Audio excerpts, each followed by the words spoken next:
Hi guys, this is part 2 of the video Pantang and Petua in pregnancy and postpartum. In this video, I will talk about the Pantang and Petua associated with the postpartum period among the Malays. So right after birth is called the postpartum period, and the first thing that we have to deal with is the placenta. So a few quotes from my respondents. One, Lina. Me and my husband don't know what to do with it. My dad say he doesn't know a good place to bury it. I know some mosques, they do it. But I also heard from people there that animals come to dig it out at night. Scary. I said to the nurse, it's okay, you guys help me settle. I'm not taking it. So in this case, Lina left her placenta at the hospital. Nadia said, we didn't ask them, meaning the hospital, to dispose of the placenta. My husband brought it back and went with his friend. His friend has 3 kids. It wasn't at a mosque. I don't know where lah. They have their own secret place. So in her case, her placenta was buried somewhere. Sarah says, I would just dig. So Sarah was living overseas at the time of the birth of her first child, and she had a backyard in that house. So she said, I would just dig my own backyard and put it in. In Singapore, kan, it's very hard. Normally, people will ask permission from their local mosque to see if they can tanam the uri there, if they can bury the placenta there. But then there are also people who say, no, it's fine. Kalau tak tanam pun tak apa. It's okay if you don't bury it because you can just destroy it in the incinerator at the hospital. So generally hospitals, they are quite aware and sensitive of Malays wanting to bring their placentas home. So they will usually ask Malay patients very specifically what they want to do with the placenta. I believe for other ethnicities, it is not one of the questions that they get asked. But of course, if you want to bring your placenta home, you can always just tell them. But I'm not sure if it's like a standard question asked for other ethnicities, but Malays definitely, or Muslims. So some respondents mentioned, right, that the mosque can do this service.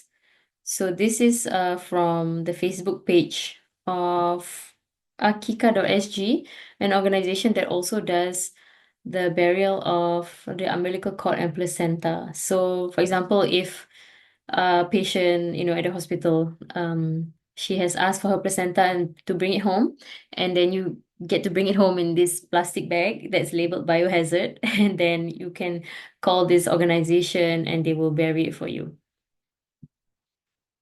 One of my respondents, Beda, said, so this is how they did this back then. So she gave birth, I think in the 70s or 60s, and she said, kat bawah, sebelah pokok tu gali. Dig a hole underneath a tree. Agak-agak segini, she shows the size of the hole. Lama-lama dia jadi tanah semula. It will become part of the soil again. Cuma jangan sampai berbau, nanti anjing gali. Anjing makan ke apa? Makan kan? But make sure it's deep enough and it doesn't smell, or else animals will come and dig it up like dogs. Tanam, baca selawat. Allahumma sholli ala Muhammad wa ala ali Muhammad. Bury it and then recite selawat. Kita niatkan gitulah. We make the intention like that. Asal tanah, pulang ke tanah. Kita ni asal tanah, pulanglah kita ke tanah. Balik semula. We make the intention that we come from earth and therefore we are returning to the earth. There's another group of Malays, and this is from, I believe, a Javanese practice, that they place the placenta in a kendi, which is a clay pot. It's a special clay pot that you can buy just for burying the placenta. And the image you can see on the slide, it's from Shopee. So this is something that is still very much in use.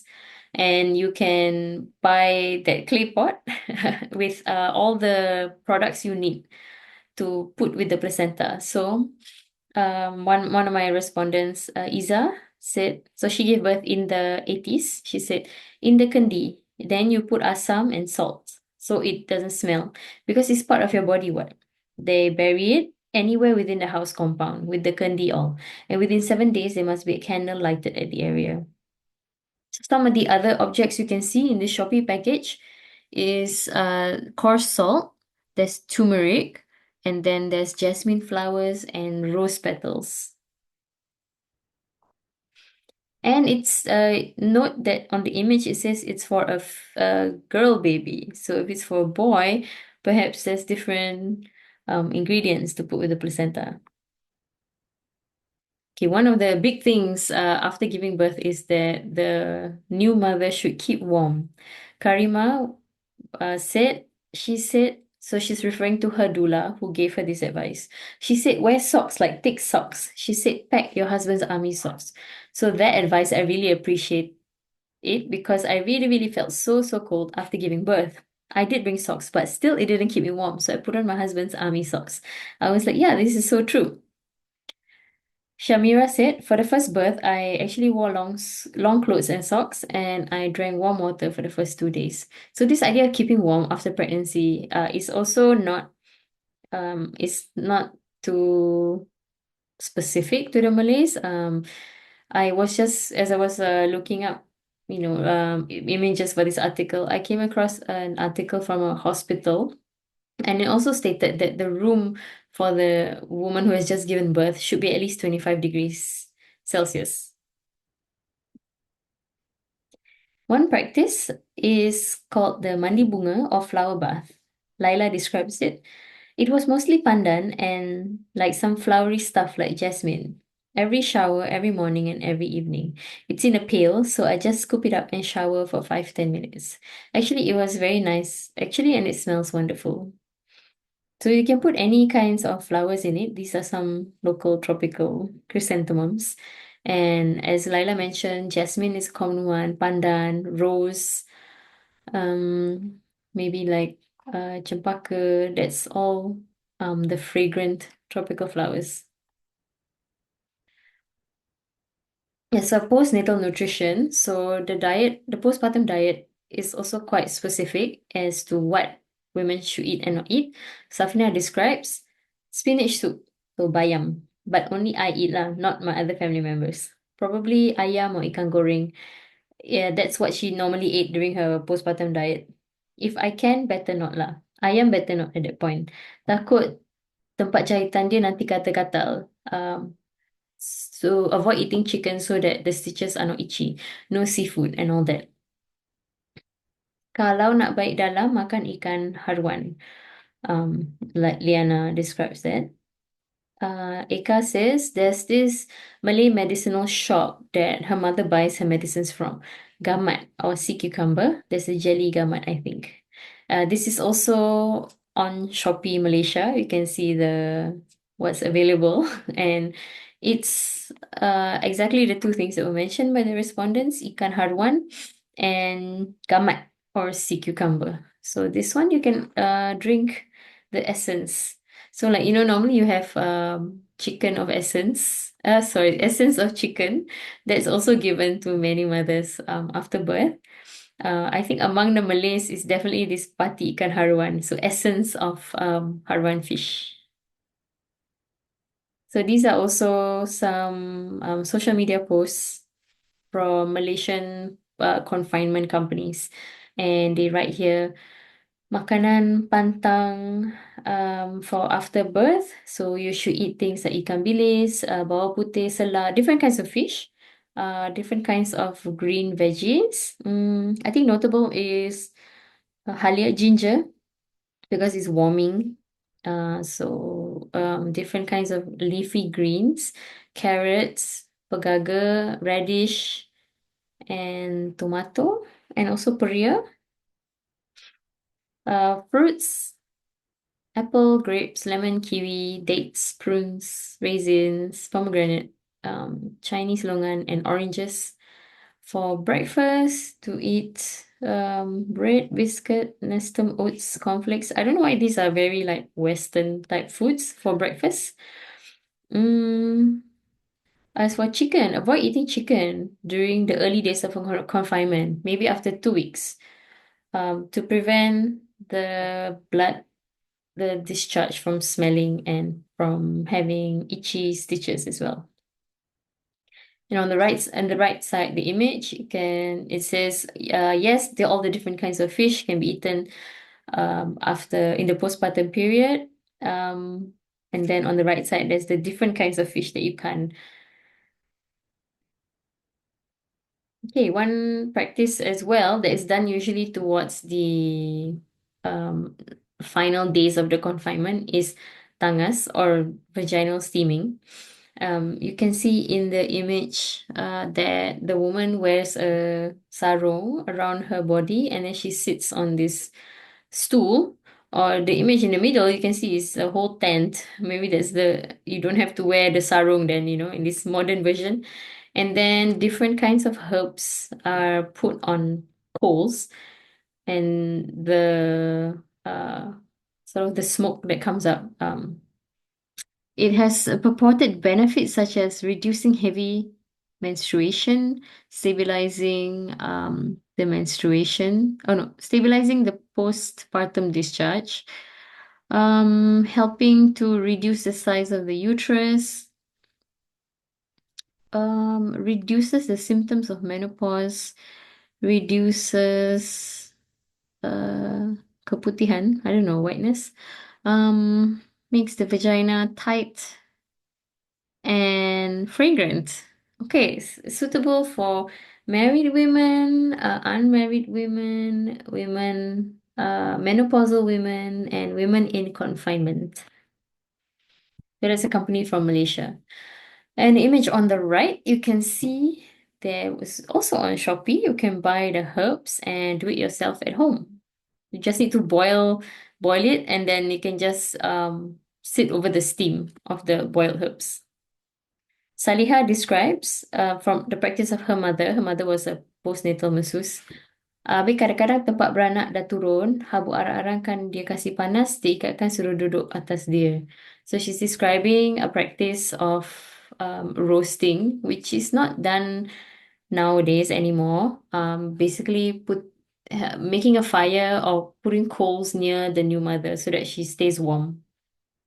I guess if you have socks or army socks, then you're warm enough. You don't need coals right beside you or underneath you. Okay, as for usually after the massage, and then there will be a bengkong or a belly wrap. So the traditional version is the picture on the left, where the cloth is about 6 meters long. You can make it by yourself. You can cut up strips of a kain batik and sew it together to get 6 meters long. And then you can also tie it yourself. There's a way to do it. So this traditional belly wrap, you can see it has many knots from bottom to top. So basically each knot can have a different tightness. So you can see from bottom to top, you can have it tighter or looser depending on what's comfortable. Maybe if you have a C-section, you don't want it too tight on the stitches. And then the idea is that some of the lower knots are tighter to kind of push up the uterus, to give more support to the uterus. One respondent, Laila, describes, the first few weeks I didn't want to do the wrap thing because it was so uncomfortable. I was really struggling with breastfeeding, and they were like, if you don't do it, your tummy will never contract, or your husband won't like you because your tummy will be flabby.